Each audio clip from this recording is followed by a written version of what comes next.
Hi, welcome back to the series. So here we are at the last part of episode 2. Halo semuanya, selamat datang kembali. Kita akhirnya sampai pada bagian ketujuh dari episode kedua, bagian terakhir ini ya. Mari kita lihat. Baik, sebagaimana terlihat di sini, ini adalah exercise skill 912. Berarti review dari use noun connectors, noun clause connectors correctly, sama use adjective clause connectors correctly. Jadi kita deal with noun clause dan adjective clause yang masing-masing, kalau Anda ingat, punya dua tipe.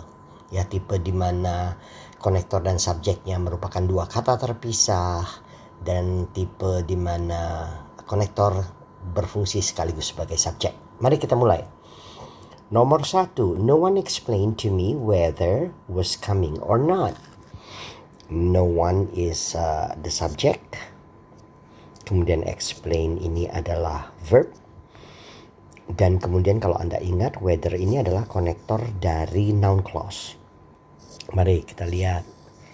Ini adalah noun clause yang berfungsi sebagai objek, di mana di dalamnya langsung verb was coming or not, tidak ada subjek.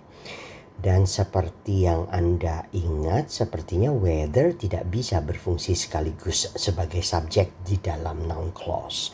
Oleh karena itu kalimat ini incorrect karena missing subjek di dalam noun clause-nya.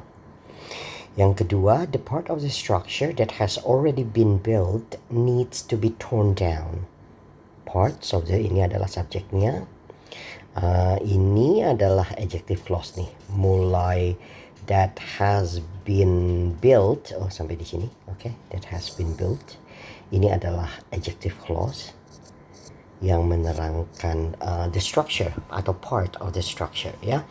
Dan di sini konektor berfungsi sekaligus sebagai subjek karena memang kita berbicara part of the structure. Itu sama dengan that has already been built. Has already been built itu adalah verbnya. Oke, kalimat ini correct. Selanjutnya, the girl who she just joined the softball team is a great shortstop.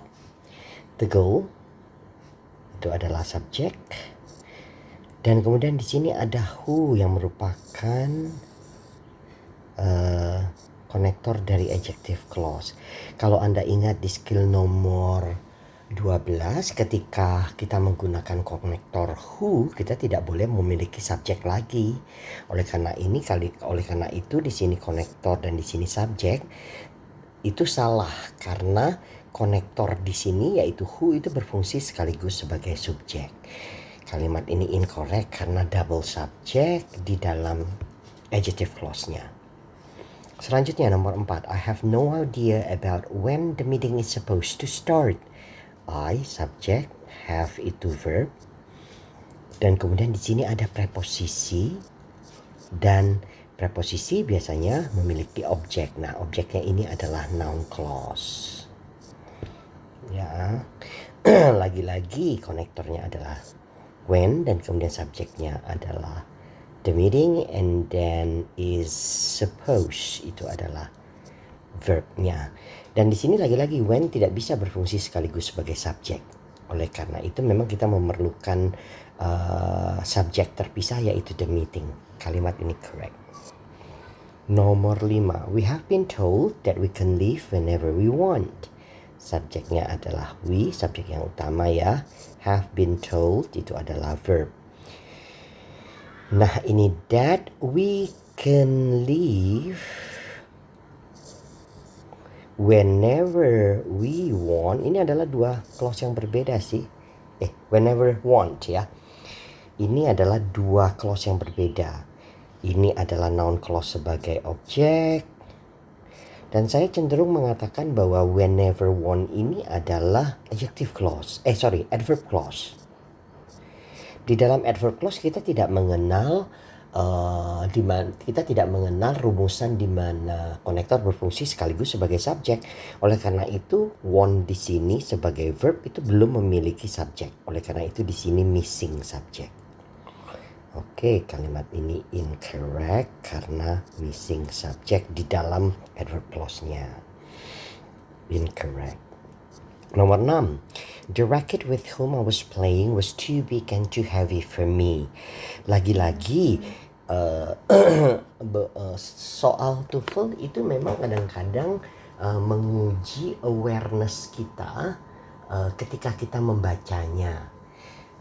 Kalau misalnya the racket with whom, seharusnya kalau Anda memang tahu aturan dari adjective clause dan kemudian memiliki awareness yang memang sudah terlatih, Anda tahu bahwa racket itu adalah subjek dan dia adalah noun thing, tetapi kemudian menggunakan whom, itu sudah pasti salah, ya.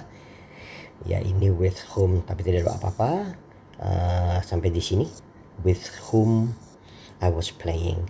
Ini adalah adjective clause, tetapi sudah salah karena permasalahannya racket adalah benda mati, sementara whom adalah konektor yang digunakan untuk orang. Oleh karena itu lagi-lagi ini incorrect karena incorrect connector. Baik, 7, 8, 9, 10 seperti biasa saya sisahkan untuk Anda coba sendiri. Dan review berikutnya sama TOEFL exercise skills 9 to 12.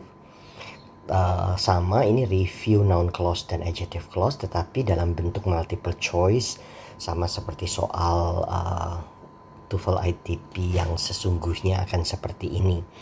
Kembali saya ingatkan, pada saat kita menganalisa soal seperti ini, pertanyaan yang perlu dijawab adalah what do you need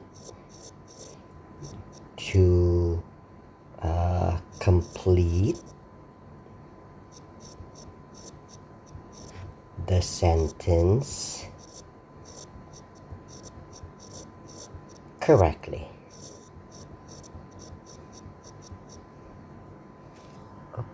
Sebentar, correctly.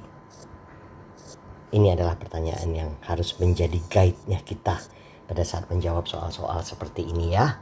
Mari kita lihat. Nomor 1, dolphins form extremely complicated allegiances and blank. Kemudian ada continually change. Dolphin itu adalah subjeknya dan kemudian form itu adalah verbnya. Kemudian di belakang kita melihat ada kata kerja change. Dan kemudian kalau kita memperhatikan di sini ada kata benda allegiances dan kemudian n. Sebagai kata sambung biasanya n itu menyambung dua hal yang paralel. Nanti Anda akan belajar di bagian parallel structure. Jadi kita harus menyambung terlebih dahulu allegiances ini dengan sesuatu yang setara. Dalam hal ini adalah enmities kayaknya kalau kita lihat dari pilihan ini. Setelah kita sambung dengan benda satunya lagi untuk melengkapi allegiances, kita melihat di belakang ada kata kerja change yang memerlukan subjek. Nah, kalau ada dua verb, dua subjek, lantas kita memerlukan konektor. Ya, oleh karena itu kita harus memilih yang enmities, kemudian konektor atau konektor subjek, gitu kan ya. Tetapi dalam konteks ini kita hanya punya dua pilihan, yaitu enmities that dengan enmities that are. Yang pasti kalau kita masukkan enmities that are ini tidak sejalan dengan change. Tidak ada struktur dalam tenses dalam bahasa Inggris yang menggunakan to be dan ditambah kata kerja bentuk dasar. Oleh karena itu kita tidak boleh memilih C, kita harus memilih A. Okay, the answer is A. Selanjutnya nomor 2, scientists are now beginning to conduct experiment on blank trigger different sort of health risks. Lagi-lagi Kita mengidentifikasi subjeknya adalah scientist, kemudian are now beginning itu adalah verb. To conduct an experiment on adalah preposisi, oke? On adalah preposisi, oleh karena itu dia memerlukan objek. Apakah objeknya ini sekaligus semuanya sebagai noun clause atau bagaimana? Nah, di sini kita tidak, kita melihat ada verb nih, trigger. Trigger itu adalah verb. Oleh karena itu trigger ini harus dijadikan subjek. Ya. Dan kemudian karena kita punya dua subjek dan dua verb, kita memerlukan konektor. Begitu? Oleh karena itu objeknya adalah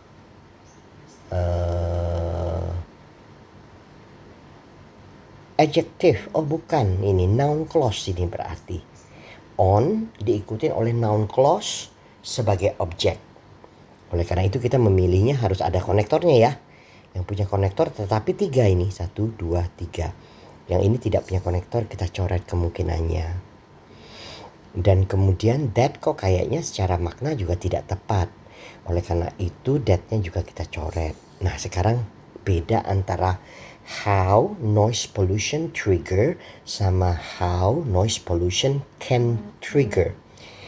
Kalau yang how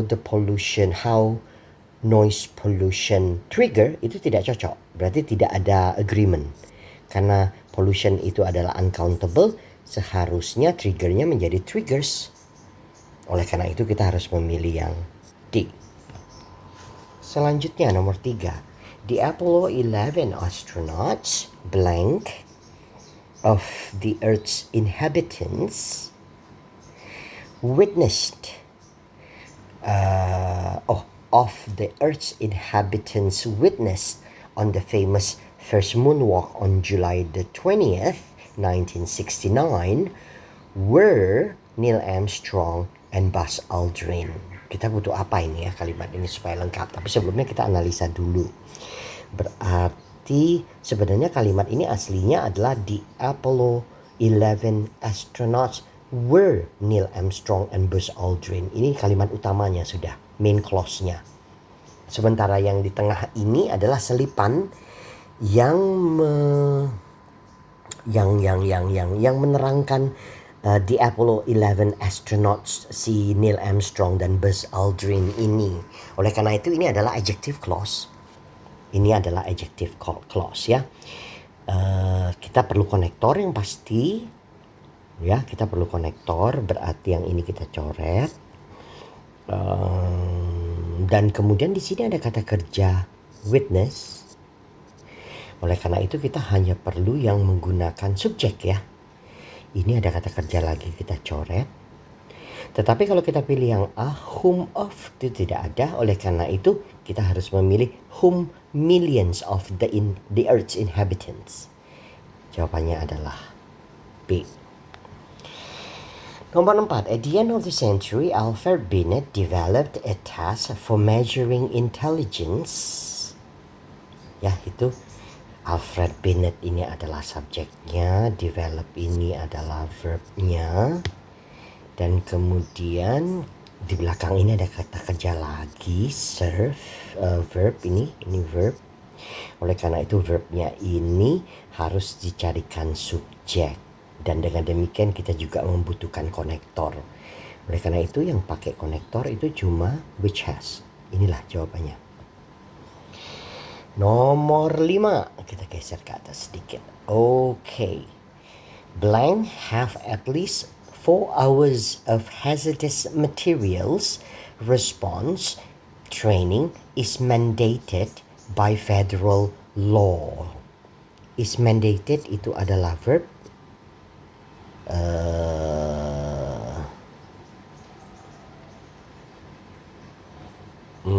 Kemudian have itu juga adalah verb.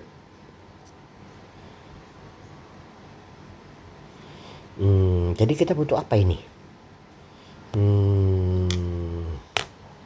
Karena ada 2 verb, oleh karena itu ini adalah kalimat kompleks.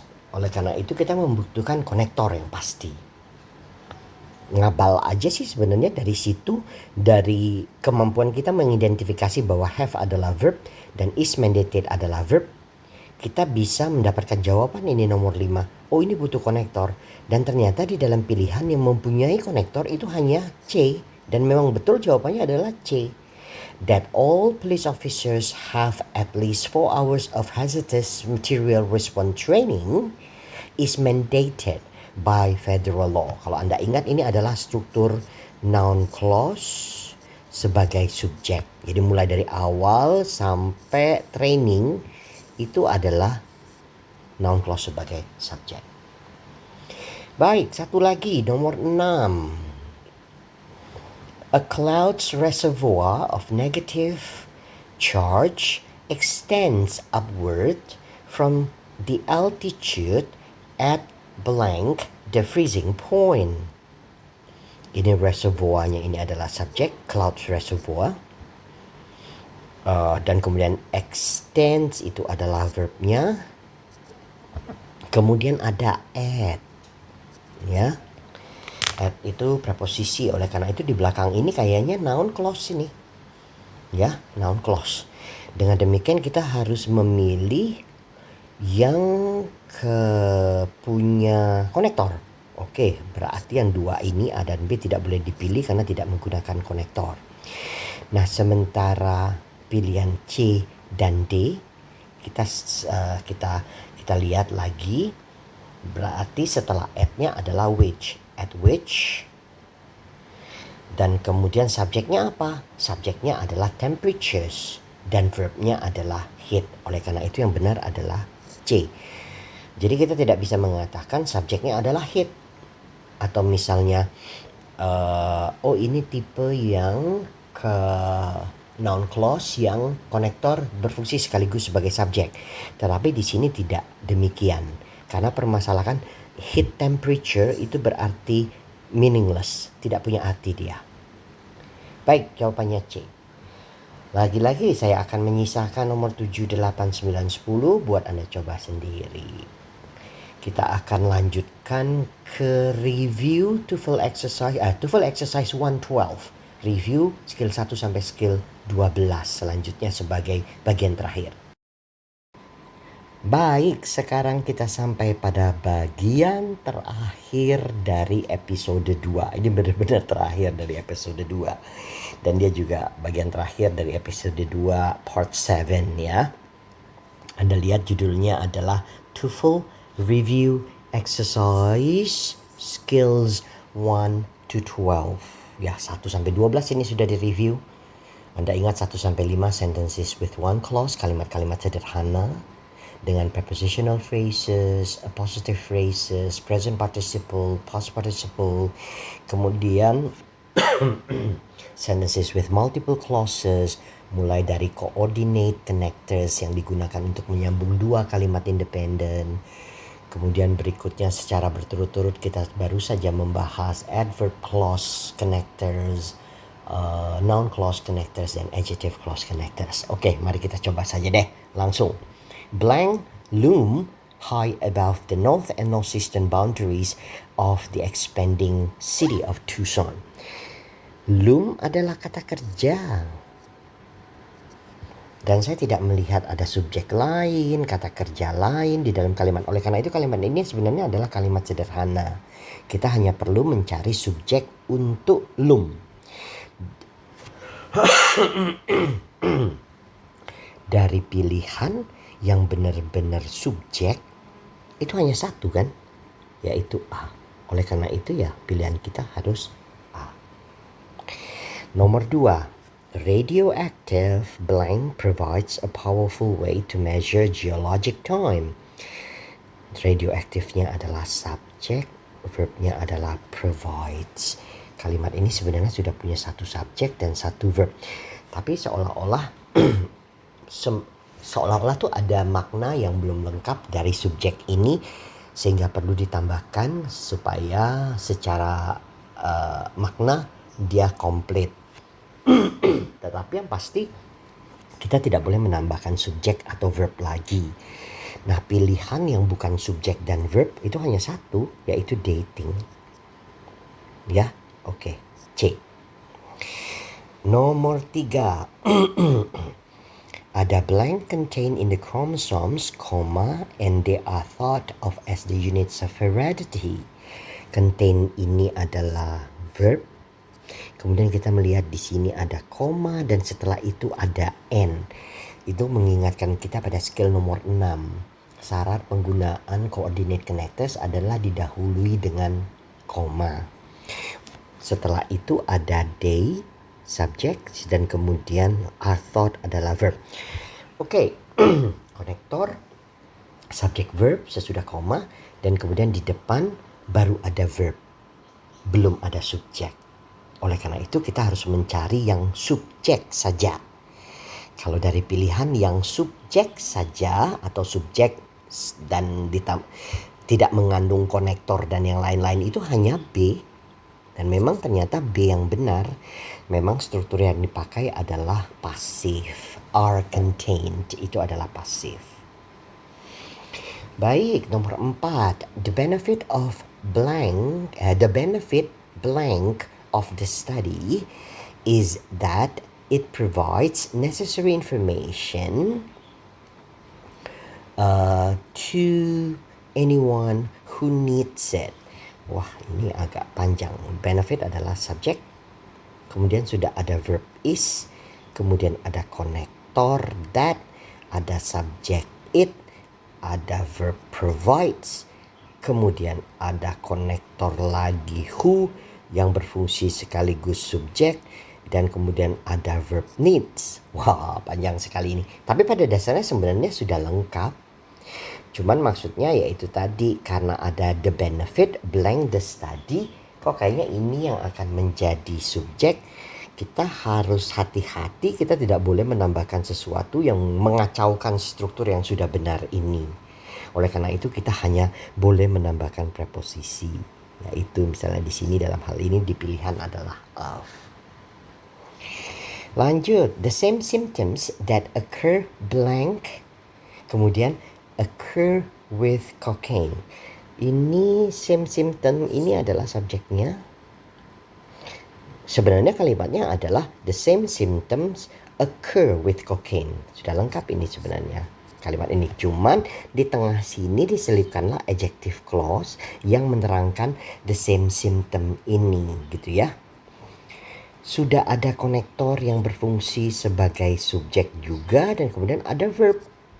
Berarti ya kita menambahkan sesuatu yang tidak boleh lagi mengganggu struktur yang boleh dikatakan sudah benar ini gitu loh.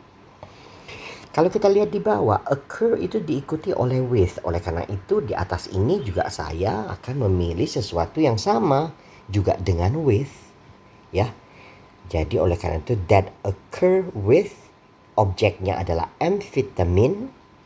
Kemudian can occur with cocaine. Berarti pilihan yang tepat itu adalah B.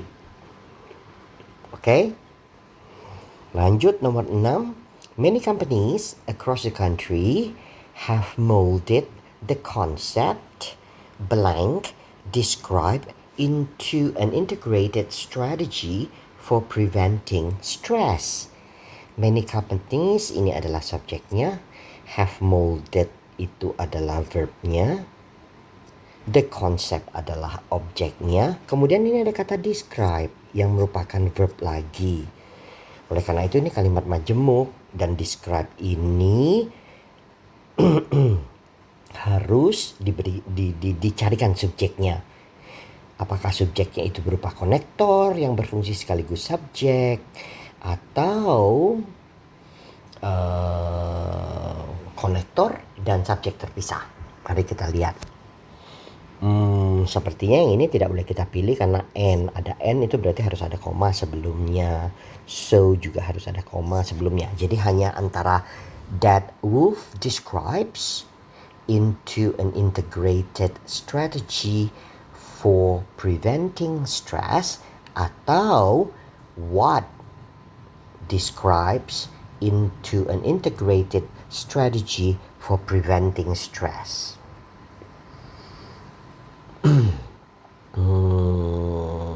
Yang mana yang cocok? Kalau kita pilih that dan kita pilih what. Kalau kita pilih what berarti itu adalah adjective clause. Kalau kita pilih that itu adalah adjective clause. Sorry, kalau kita pilih that itu adjective clause. Kalau kita pilih what itu berarti noun clause. Kalimat ini membutuhkan sesuatu untuk menerangkan the concept. Oleh karena itu yang tepat adalah adjective clause. Makanya jawaban yang benar itu adalah D. Yes, I think that's all. As usual, 7, 8, 9, 10, it's for you to try yourself while practicing. Dan saya pikir kita stop di sini untuk TOEFL review exercise skills 1 to 12. Well, everybody, I'm very happy that finally we've been able to finish episode 2.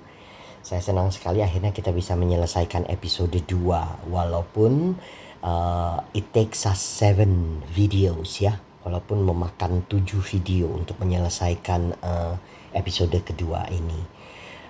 But then again, so it doesn't matter in my opinion. Menurut saya tidak jadi masalah as long as the explanation, kemudian exercisesnya membuat Anda semakin paham tentang struktur bahasa Inggris sehubungan dengan sentences with multiple clauses ini.